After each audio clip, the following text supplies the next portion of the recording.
Hello friend, कैसे हैं आप? उम्मीद है कि आप सब अच्छे हैं। आप लोग की तैयारी अच्छी चलिए ठीक दोस्तों। आज हम Bihar state power company limited का सेट नंबर 4 आपके साथ डिस्कस करने वाले हैं, तो वीडियो को लास्ट तक बनिएगा। और जो फ्रेंड चैनल पर पहली बार विजिट कर रहे हैं तो चैनल को सब्सक्राइब जरूर कर लीजिएगा। ठीक है, चलिए स्टार्ट करते हैं हम लोग सेट नंबर 4। चलिए रहा क्वेश्चन नंबर आपका यहाँ पर फर्स्ट कहता है कि मंदी की स्थिति में विस्तारवादी राजकोषीय नीति किसके द्वारा कार्यान्वित की जाती है? तो यहाँ पर राइट आंसर आपका 1 हो जाएगा, यानी कर दरों में कमी। तो राइट आंसर आपका यहाँ पे ए हो जाएगा। ठीक है, चलिए आगे बढ़ते हैं हम लोग। ये रहा अगला प्रश्न की क्वेश्चन नंबर आपका यहाँ पे 2 कहता है निम्नलिखित में से कौन एक पूरा पाषाण स्थल है? तो यहाँ पर 2 का राइट आंसर आपका 3 हो जाएगा, भीमबेटका। याद रखिएगा, भीमबेटका जो है इसका सही आंसर हो जाएगा।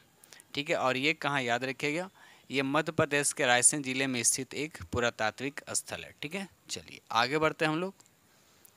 ये रहा अगला प्रश्न की क्वेश्चन नंबर आपका यहाँ पर 3 कहता है अंतर विश्वविद्यालय टूर्नामेंट में समग्र रूप से शीर्ष प्रदर्शन करने वाले विश्वविद्यालय को कौन सा खेल पुरस्कार दिया जाता है? तो यहाँ पर 3 का राइट आंसर आपका पहला ही हो जाएगा, मौलाना अबुल कलाम आज़ाद ट्रॉफी। तो राइट आंसर आपका यहाँ पे 1 हो जाएगा। ठीक है, चलिए ये रहा अगला प्रश्न की क्वेश्चन नंबर आपका यहाँ पर 4 कहता है पूर्वी घाट के दक्षिण पूरब में कौन सी पहाड़ियाँ स्थित है? तो यहाँ पर 4 का राइट आंसर आपका 3 हो जाएगा, सेवराव की पहाड़ियाँ। तो राइट आंसर आपका यहाँ पे 3 हो जाएगा। ठीक है, चलिए आगे बढ़ते हम लोग अगले प्रश्न की तरफ। ये रहा अगला प्रश्न की क्वेश्चन नंबर आपका यहाँ पर 5। क्वेश्चन नंबर यहाँ पर 5 कहता है राजनीतिक में सदस्यता पुस्तक के लेखक कौन है?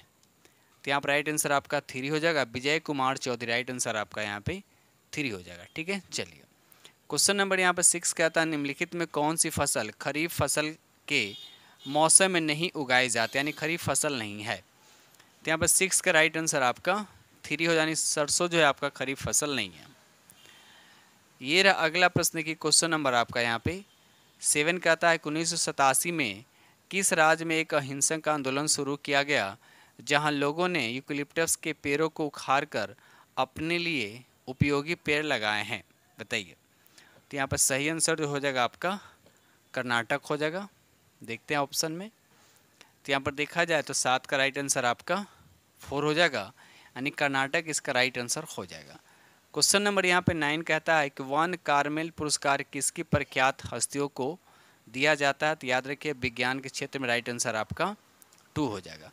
ये रहा अगला प्रश्न की क्वेश्चन नंबर यहाँ पे 9 कहता है मानव शरीर में भोजन एक लंबी नली से होकर गुजरता है जो से शुरू होती है, कहाँ से शुरू होती है? तो 9 का राइट आंसर आपका यहाँ पे 3 हो जाएगा, मुख्य गुहा जो है राइट आंसर आपका यहाँ पे 3 हो जाएगा। ठीक है, चलिए आगे बढ़ते हैं हम लोग। ये रहा अगला प्रश्न की क्वेश्चन नंबर आपका यहाँ पे 10।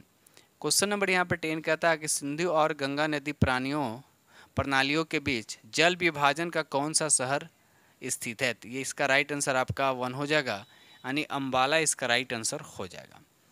ठीक है, चलिए आगे बढ़ते हम लोग। क्वेश्चन नंबर यहाँ पे 11 कहता है निम्नलिखित में से कौन भारत के राज्यों का मुखिया है? तो यहाँ पे 11 का राइट आंसर आपका 3 हो जाएगा, राष्ट्रपति जो है राइट आंसर आपका यहाँ पे 3 हो जाएगा। ये रहा अगला प्रश्न की क्वेश्चन नंबर आपका यहाँ पे 12 कहता है पेंसिल में कार्बन के किस रूप का प्रयोग किया जाता है? तो यहाँ पर राइट आंसर आपका 3 हो जाएगा, ग्रेफाइट। बिल्कुल इजी प्रश्न है।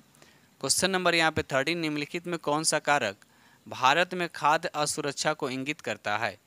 तो यहाँ पर 13 का राइट आंसर आपका 1 हो जाएगा, भूख एवं कुपोषण। राइट आंसर आपका 1 हो जाएगा। ये रहा अगला प्रश्न की क्वेश्चन नंबर आपका यहाँ पर 14 कहता है कि गुर्जर प्रतिहारों राष्ट्रकूटों और पाल वंशों के शासकों ने पर नियंत्रण के लिए लड़ाई लड़ी। तो यहाँ पर राइट आंसर आपका 3 हो जाएगा, कन्नौज जो है इसका सही आंसर हो जाएगा। ठीक है, चलिए आगे बढ़ते हम लोग अगले प्रश्न की तरफ। क्वेश्चन नंबर यहाँ पर 15 कहता है 1921 में अवध में किसान के साथ ताल्लुकदारों के खिलाफ आंदोलन का नेतृत्व किसने किया? तो यहाँ पर 15 का राइट आंसर आपका 1 हो जाएगा, बाबा रामचंद्र। राइट आंसर आपका ए हो जाएगा। आगे बढ़ते हम लोग अगले प्रश्न की तरफ। ये रहा अगला प्रश्न की क्वेश्चन नंबर आपका यहाँ पर 16 कहता है निम्नलिखित में कौन मगध के शक्तिशाली शासकों में से एक था? तो यहाँ पर 16 का राइट आंसर आपका 1 हो जाएगा। बिंबिसार जो इसका सही आंसर हो जाएगा। क्वेश्चन नंबर 17 कहता है कि भारतीय इतिहास में शेर ए मैसूर के नाम से किसे जाना जाता है। तो यहाँ पर राइट आंसर आपका 2 हो जाएगा, यानी टीपू सुल्तान। याद रखिए टीपू सुल्तान जो है इसका सही आंसर हो जाएगा। ठीक है, चलिए ये रहा अगला प्रश्न की क्वेश्चन नंबर आपका 18 कहता है 1905 में बंगाल विभाजन के समय वायसराय कौन था। तो यहाँ पर 18 का राइट आंसर आपका 2 हो जाएगा, लॉर्ड कर्जन। याद रखिएगा लॉर्ड कर्जन जो है इसका राइट आंसर हो जाएगा। कब से कब तक रहा था, तो 1899 से 1905 तक। याद है 1905 तक भारत का वायसराय रहा था। ठीक है, चलिए क्वेश्चन नंबर यहाँ पे 19 कहता है 3 महत्वपूर्ण हिमालयी नदी प्राणियों सिंधु, गंगा और ब्रह्मपुत्र के निक्षेपण से कौन सी मिट्टी बनती है। तो इसका सही आंसर आपका 3 हो जाएगा, जलोढ़ मिट्टी जो है इसका सही आंसर हो जाएगा। ये रहा अगला प्रश्न की क्वेश्चन नंबर आपका यहाँ पे 20 कहता है स्थिर जल निकाय में चमकदार मैलों और धब्बों किसकी उत्पत्ति के कारण होता है। तो यहाँ पर 20 का राइट आंसर आपका 1 हो जाएगा, सवाल जो इसका राइट आंसर हो जाएगा। तो सिर्फ हम आप लोग के साथ जीएस पार्ट डिस्कस करेंगे जिसमें आप लोग कितने क्वेश्चन रहेंगे, आपका 60 प्रश्न रहेगा। ठीक है, चलिए आगे बढ़ते हम लोग। चलिए यहाँ से स्टार्ट हो रहा है आपका ये हिंदी स्टार्ट हो रहा है जिसमें हम 10 आप लोग से डिस्कस करने वाले हैं। ठीक है, चलिए क्वेश्चन नंबर यहाँ पर 41 कहता है दिए गए शब्दों का पर्यायवाची शब्द आपको बताना है। इसमें बताना है पर्यायवाची शब्द। तो यहाँ पर देखिए रक्त दे रखा, रक्त का पर्यायवाची शब्द इसमें क्या हो जाएगा, तो आपका 2 हो जाएगा, लहू इसका राइट आंसर हो जाएगा। ये रहा अगला प्रश्न की क्वेश्चन नंबर आपका यहाँ पर 42। यहाँ पर आपको दे रखा है इसका मुहावरा गले का हार होना बताना, इसका राइट आंसर क्या होता है। राइट आंसर आपका 3 हो जाएगा। अत्यंत प्रिय होना, तो 42 का राइट आंसर आपका 3 हो जाएगा। क्वेश्चन नंबर यहाँ पर 43। क्वेश्चन नंबर यहाँ पर 43 कहता है दिए गए शब्द का आपको विलोम बताना है। कल्पित, कल्पित का विलोम क्या होता है। तो यहाँ पर राइट आंसर आपका 2 हो जाए, यथार्थ जो इसका सही आंसर हो जाएगा। ये देखिए अगला प्रश्न क्वेश्चन नंबर आपका 44 कहता है निम्नलिखित वाक्यों में से संयुक्त वाक्य आपको बताने हैं। तो यहाँ पर सही आंसर आपका 2 हो जाएगा, उसने बोला और वह चला गया। ये आपका संयुक्त वाक्य, तो राइट आंसर आपका यहाँ पे 2 हो जाएगा। ये रहा अगला प्रश्न देखिए क्वेश्चन नंबर आपका 45 कहता है दिए गए शब्दों में शुद्ध वर्तनी का चयन करना। आपको शुद्ध बताने इसमें कौन सा है, तो राइट आंसर आपका यहाँ पे 2 हो जाएगा, अमावस्या जो आपका शुद्ध शब्द है। ये रहा अगला प्रश्न देखिए क्वेश्चन नंबर आपके यहाँ पर 46। क्वेश्चन नंबर यहाँ 46 कहता है दिए गए शब्द युग्म का सही शब्द आपको बताने हैं। जैसे यहाँ पर अरसी का संबंध यहाँ आरसी लिखा हुआ है तो आपको बताना है उसी तरह से और क्या हो सकता है। तो यहाँ पर राइट आंसर आपका 4 हो जाएगा, वेद संबंधी और आयनत। राइट आंसर आपका यहाँ पे क्या हो जाएगा, आपका 4, यानी 46 का राइट आंसर आपका 4 हो जाएगा। ठीक है, चलिए आगे बढ़ते हैं हम लोग अगले प्रश्न की तरफ। अब देखिए उसके बाद यहाँ से जो दे रखा है, अच्छा एक क्वेश्चन और यहाँ पर दे रखा है, उसके बाद आपका यहाँ पैसेज टाइप का दे रखा है। ठीक है, यहाँ पर देखिए आपके मुहावरा दे रखा है पाँव में बेड़ी पड़ना। पाँव में बेड़ी पड़ना का मुहावरा आपको बताना है। तो यहाँ पर राइट आंसर आपका हो जाएगा नियंत्रण में होना। तो राइट आंसर आपका वो ना, आपको पता है कि हिंदी में 10 क्वेश्चन आपसे पूछा जाएगा और इंग्लिश में भी आपको 10 क्वेश्चन पूछा जा रहा है। ठीक है, चलिए अब यहाँ से देखिए पैसेज दे रखा है, इसको पढ़कर आपको आंसर देना है। ठीक है, चलिए तो इस पैसेज को पढ़िएगा, उसके बाद नीचे आपको प्रश्न दे रखा है, उस प्रश्न को आंसर दे देना है। ठीक है, चलिए ये रहा आपका क्वेश्चन नंबर आपका 48। क्वेश्चन नंबर 48 कहता है उपर्युक्त गद्यांश का उपयुक्त शीर्षक क्या होगा। तो यहाँ पर 48 का राइट आंसर आपका 2 हो जाएगा, ईंधनों का संरक्षण। तो राइट आंसर आपका यहाँ पे 2 हो जाएगा। ये रहा अगला प्रश्न की क्वेश्चन नंबर आपका यहाँ पर 49 कहता है कि ईंधन से किसका उत्पादन होता है। ईंधन से किसका उत्पादन होता है, तो राइट आंसर आपका 4 हो जाएगा, ऊर्जा इसका राइट आंसर हो जाएगा। क्वेश्चन नंबर यहाँ 50 कहता है ईंधन में मुख्य स्रोत क्या है। ईंधन में मुख्य स्रोत बताना है, तो राइट आंसर आपका 1 हो जाएगा, पेट्रोलियम, द्रव और कोयला। तो राइट आंसर आपका 1 हो जाएगा। आगे बढ़ते हैं हम लोग। चलिए अब यहाँ से आपका 10 इंग्लिश डिस्कस करेंगे। ठीक है, चलिए यहाँ पर पहला दे रखा है इडियम्स ऑफ फ्रेज से क्वेश्चन दे रखा। तो पहला है to draw the line. To draw the line इसका मतलब क्या होगा। तो यहाँ पर राइट आंसर आपका 3 हो जाएगा। To set limits, right answer आपका यहाँ पे 3 हो जाएगा, यानी 71 का राइट आंसर आपका 3 हो जाएगा। उसके बाद यहाँ पर सिनोनिम्स बताना है। 72 में एम्बिशन जो दे रखा है इसका आपका सिनोनिम्स बताना है। तो यहाँ पर राइट आंसर आपका क्या हो जाएगा, डिजायर। तो राइट आंसर आपका यहाँ पे 2 हो जाएगा। ठीक है, चलिए आगे बढ़ते हैं हम लोग अगले प्रश्न की तरफ।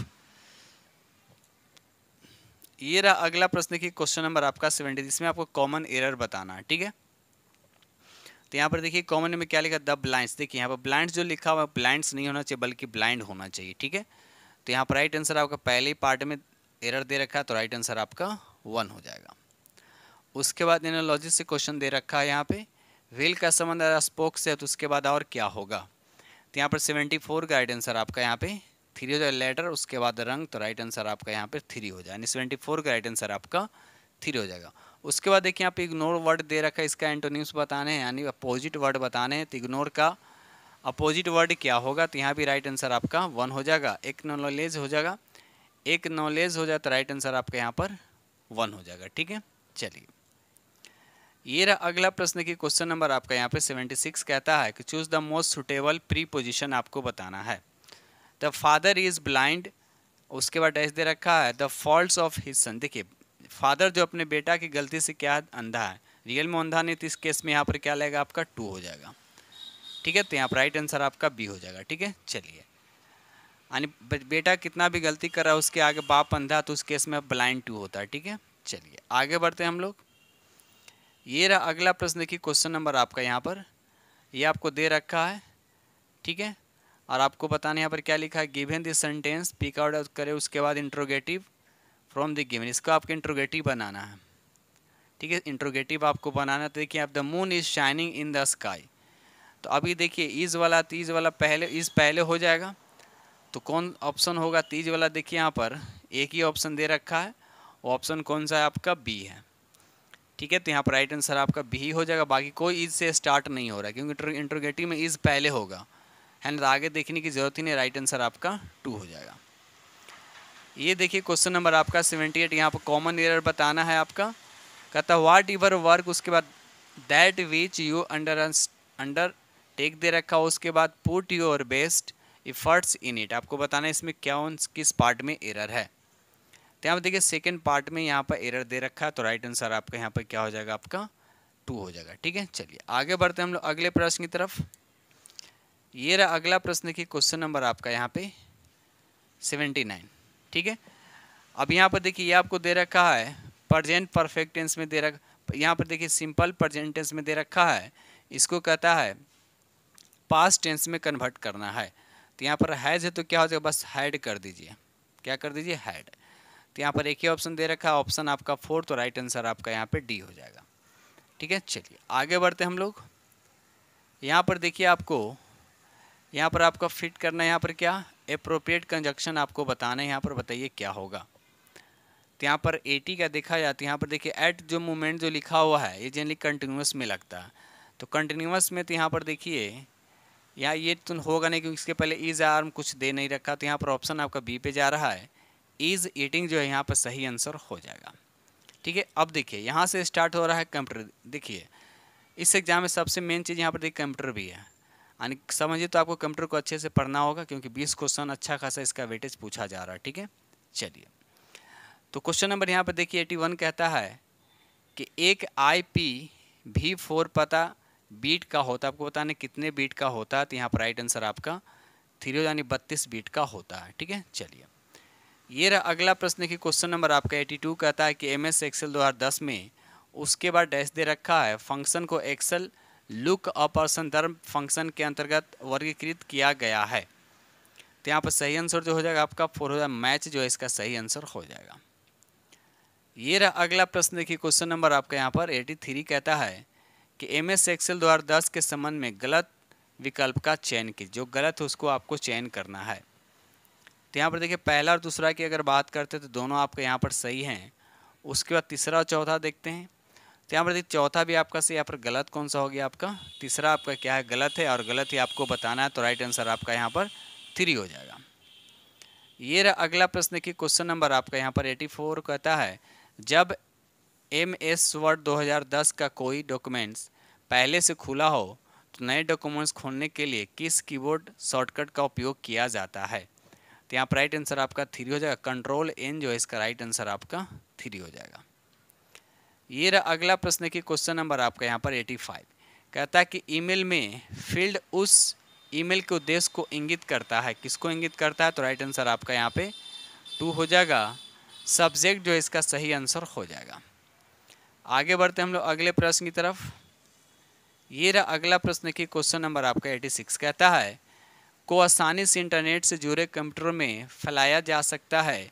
इस तरह के हमलों से आपका सिस्टम क्रैश हो जाता है या आपका महत्वपूर्ण डेटा डिलीट हो सकता है, तो उसको हम क्या कहते हैं? तो वायरस। याद रखिए, राइट आंसर आपका 1 हो जाएगा। ये रहा अगला प्रश्न की क्वेश्चन नंबर आपका 87 कहता है कि एमएस वर्ड 2010 में दाएं ओर के कैरेक्टर को डिलीट करने के लिए किस शॉर्टकट की का उपयोग किया जाता है? तो यहाँ पर सही आंसर आपका 2 हो जाएगा। डिलीट जो है इसका राइट आंसर हो जाएगा। क्वेश्चन नंबर यहाँ पे 88 कहता है कि एमएस एक्सेल 2010 वर्कशीट की एक ही सेल में एक नई लाइन आरंभ करने के लिए निम्नलिखित में से किस कीबोर्ड शॉर्टकट का उपयोग किया जाता है? तो यहाँ पर राइट आंसर आपको बताना है। तो यहाँ पर राइट आंसर आपका 2 हो जाएगा। अल्ट प्लस इंटर जो है इसका सही आंसर हो जाएगा। ये रहा अगला प्रश्न की क्वेश्चन नंबर आपका यहाँ पर 89 कहता है कि एमएस एक्सेल 2010 में पहले से विद्यमान फाइल को खोलने के लिए उसके बाद डैश दे रखा है सक्रिय ने ऑपरेशन का उपयोग किया जाता है। तो यहाँ पर 89 का राइट आंसर आपका पहला हो जाएगा। ओपन जो है इसका सही आंसर हो जाएगा। ये रहा अगला प्रश्न की क्वेश्चन नंबर आपका 90 कहता है कि एमएस वर्ड 2010 में स्पेल चेक यानी स्पेलिंग चेक रन करने के लिए निम्नलिखित में से किस की का उपयोग किया जाता है? तो F7 इसका राइट आंसर आपका 1 हो जाएगा। ये रहा अगला प्रश्न की क्वेश्चन नंबर आपका यहाँ पर 91 कहता है एमएस एक्सेल में वर्कशीट में किसी सेल के कंटेंट को एडिट करने के लिए निम्नलिखित में से कौन सी क्रिया की जाती है? तो यहाँ पर 91 का राइट आंसर आपका 3 हो जाएगा। सेल पर डबल क्लिक करना, तो राइट आंसर आपका यहाँ पर 3 हो जाएगा। ये रहा अगला प्रश्न की क्वेश्चन नंबर आपका यहाँ पे 92। क्वेश्चन नंबर यहाँ पे 92 कहता है एमएस एक्सेल वर्कशीट में वर्कशीट के उसके बाद डैश दे रखा है भाग में जूम बार दिखाई देता है। तो यहाँ पर 92 का राइट आंसर आपका 4 हो जाएगा। बॉटम राइट आंसर आपका यहाँ पर 4 हो जाएगा। ये रहा अगला प्रश्न की क्वेश्चन नंबर आपका यहाँ पे 93 कहता है निम्नलिखित में कौन सा सब प्रतीक यानी कैरेक्टर ईमेल आईडी का एक भाग होना चाहिए? तो राइट आंसर आपका 2 हो जाएगा। @ राइट आंसर आपका यहाँ पे 2 हो जाएगा। ये रहा अगला प्रश्न की क्वेश्चन नंबर आपका यहाँ पे 94 का था कि एमएस वर्ड में एक नए डॉक्यूमेंट्स खोलने के लिए निम्नलिखित में से किस कीबोर्ड शॉर्टकट का उपयोग किया जाता है? तो यहाँ पर राइट आंसर आपका 4 हो जाएगा। Ctrl+N जो है राइट आंसर आपका 4 हो जाएगा। ये रहा अगला प्रश्न की क्वेश्चन नंबर आपका यहाँ पर 95 का था आपको बताना है इसमें कौन सा कथन आपका असत्य है। ठीक है, तो यहाँ पर पहला दे रखा है कि एमएस वर्ड में किसी शब्द के विभिन्न अक्षरों को अलग अलग फॉन्ट कलर नहीं किया जा सकता है। दूसरा स्टेटमेंट क्या दे रखा है यहाँ पे? दूसरा स्टेटमेंट जो यहाँ पर दे रखा है कि एमएस वर्ड में डॉक्यूमेंट्स में पैराग्राफ मार्क को प्रदर्शित करने के लिए शो या हाइड कमांड बटन का उपयोग किया जा सकता है। तो आपको गलत स्टेटमेंट बताने हैं ना, तो यहाँ पर गलत स्टेटमेंट जो आपका पहला ही दे रखा है, तो राइट आंसर आपका पहला किस ऑप्शन में है? तो ऑप्शन यहाँ पर आपका 3 हो जाएगा। ठीक है, चलिए आगे बढ़ते हैं हम लोग। ये अगला प्रश्न की क्वेश्चन नंबर आपका 96 कहता है निम्नलिखित में एमएस एक्सेल फार्मूला का मान कितना होगा बताइए। तो यहाँ पर 96 का राइट आंसर आपका बताना है। तो यहाँ पर राइट आंसर आपका 4 हो जाएगा। 2 जो इसका सही आंसर हो जाएगा। ये रहा अगला प्रश्न की क्वेश्चन नंबर आपका 97 कहता है एमएस वर्ड में टेक्स्ट के बहुत से हिस्सों में किसी टेक्स्ट का फॉन्ट कलर और साइज प्रयुक्त करने के लिए निम्नलिखित में से किस टूल का उपयोग किया जा सकता है? तो यहाँ पर राइट आंसर आपका 1 हो जाएगा। फॉर्मेट पेंटर बोलते हैं, तो राइट आंसर आपका 1 हो जाएगा। ये रहा अगला प्रश्न की क्वेश्चन नंबर आपका यहाँ पे 98 कहता है URL आपको बताना है इसका फुल फॉर्म क्या होता है? तो यूनिफॉर्म रिसोर्स लोकेटर होता है। तो किस ऑप्शन में दे रखा है ये? यूनिफॉर्म रिसोर्स लोकेटर, तो राइट आंसर आपका यहाँ पर 4 हो जाएगा। ठीक है, चलिए आगे बढ़ते हैं हम लोग। ये रहा अगला प्रश्न की क्वेश्चन नंबर आपका यहाँ पर 99 कहता है कि आपस में संबंधित वेब पेजों का एक संग्रह यानी कलेक्शन क्या कहलाता है? तो उसको बोलते हैं हम लोग, ऑप्शन 2 हो जाएगा उसको बोलते हैं वेबसाइट। तो राइट आंसर आपका यहाँ पे 2 हो जाएगा। ये रहा अगला प्रश्न, देखिए क्वेश्चन नंबर आपका 100 कहता है निम्नलिखित में कौन सा एक वर्ड प्रोसेसिंग सॉफ्टवेयर नहीं, आपको बताना है इसमें से कौन जो है वर्ड प्रोसेसिंग सॉफ्टवेयर नहीं है। तो यहाँ पर राइट आंसर आपका 2 हो जाएगा। MS एक्सेल जो है ये आपका एक वर्ड प्रोसेसिंग सॉफ्टवेयर नहीं है। ठीक दोस्त, तो इस तरह से हमने आप लोग के साथ प्रश्न डिस्कस किया जो सेट नंबर आपका 4 था। इससे पहले हम 3 सेट अपलोड कर चुके हैं, अगर आप नहीं देखें तो प्ले लिस्ट में जाकर देख सकते हैं। साथ ही जो बेल्टरों के प्रैक्टिस सेट कर रहे हैं तो उसका प्रैक्टिस सेट इस चैनल पर देखने को मिलेगा। अगर आपको देखिए वहाँ से आप कंप्यूटर का प्रैक्टिस कीजिएगा, जो आपको जो भी इस फॉर्म फिलअप किए होंगे Bihar state power company limited, उसको बेनिफिट जरूर होगा। ठीक है दोस्त, तो इसी के साथ हम वीडियो को करते हैं समाप्त और मिलते हैं अगली वीडियो में। तब तक के लिए थैंक यू वेरी मच।